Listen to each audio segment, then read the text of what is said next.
Next up on the dating game is our wonderful bachelor who assaulted two young girls. Stay tuned. I mean, I can only imagine that that's how it went, right? We're back to talk about the wonderful dating game unaliver Rodney Alcala. Now, I don't know if this is going to be a 3, 4, 5, 6, 8, 11 parter. But we're going to dive in now to some more of the victims. Trust me, I bit off a lot more than I could chew with this one. We're going there. If you haven't seen part 1 and part 2, I would catch up definitely.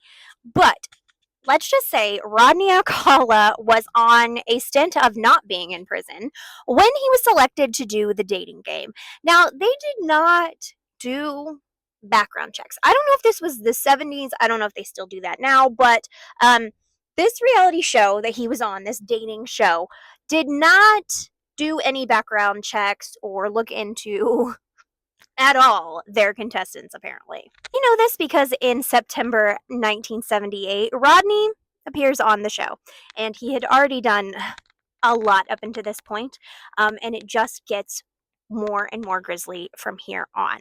But he appears on the dating show. It's a very like cheesy 70s show, where people ask questions and then the bachelors or bachelorette responds and then they pick off the questions.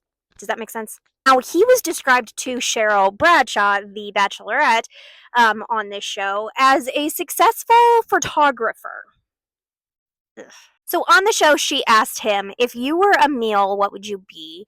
And he said, I would be a banana because I look good, just peel me. So he was picked to be the winner from Cheryl, which is kind of crazy, but like she seemed to like his answers.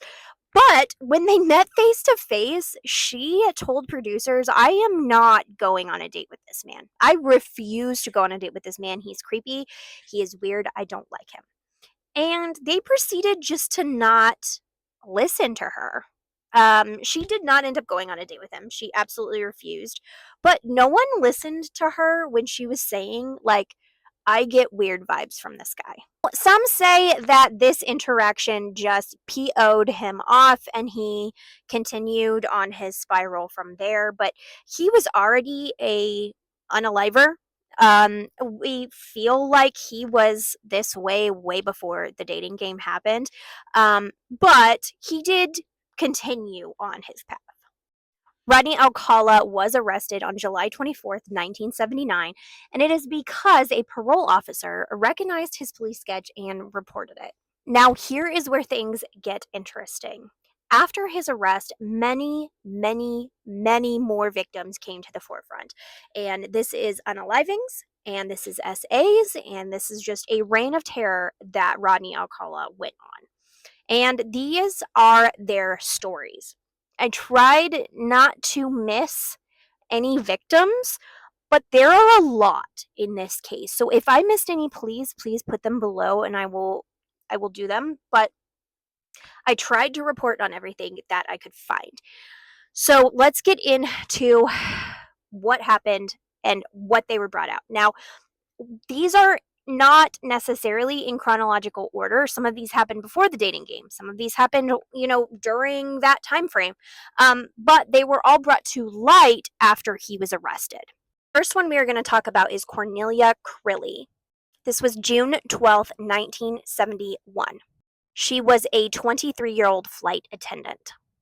What we believe happened is Cornelia accepted help from Rodney Alcala when she was moving into her new apartment, and he, instead of helping her, ended up raping her.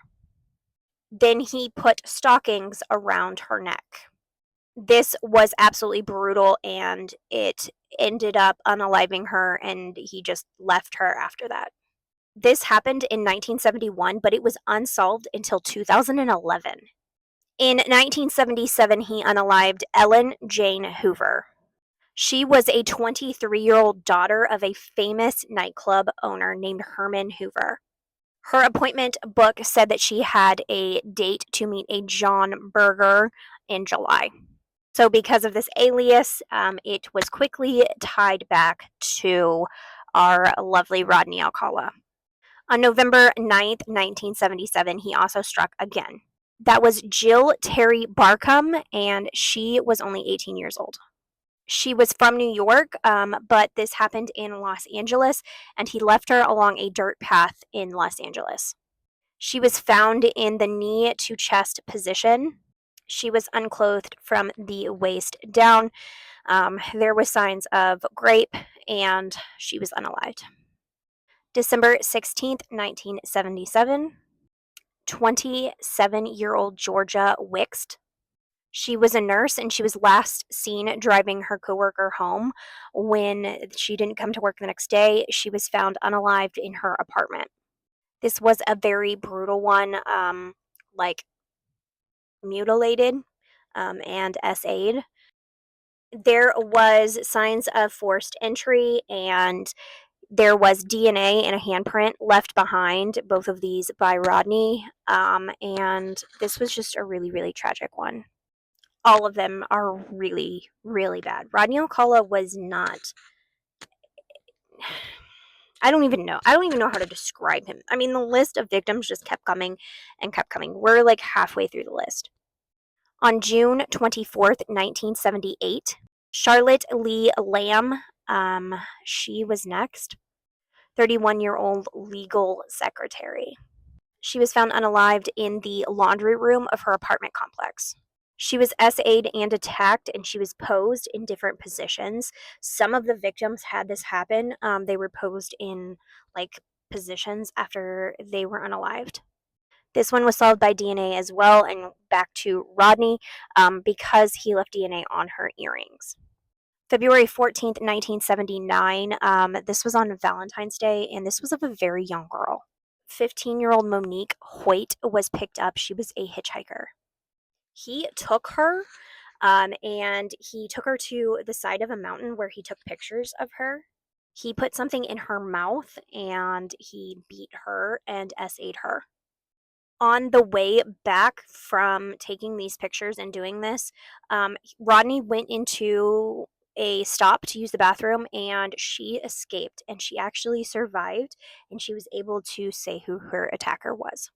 Rodney Alcala was arrested for this, but his mother posted bail. This allowed him to strike again June 13th, 1979. And that was Jill Parento. She was 21 and she was a key punch operator. She left early one day to go to a baseball game and she didn't show up for work the next day, and her coworkers got super concerned. She was found unalived in her apartment. She was SA'd, she was beaten, and she was posed and unalived. Kind of a pattern evolving here. Her attacker had cut themselves while leaving, so they left DNA behind, and that's how they got back to Rodney Alcala. We still have way more victims to talk about in the next part, so stay tuned. I wanted to tell everyone's story and what Rodney Alcala did. Yes, it is crazy that he was on the dating game, but this is no funny thing that happened. This was a multiple unaliver who did terrible, terrible things. So join me for the next part for more victims.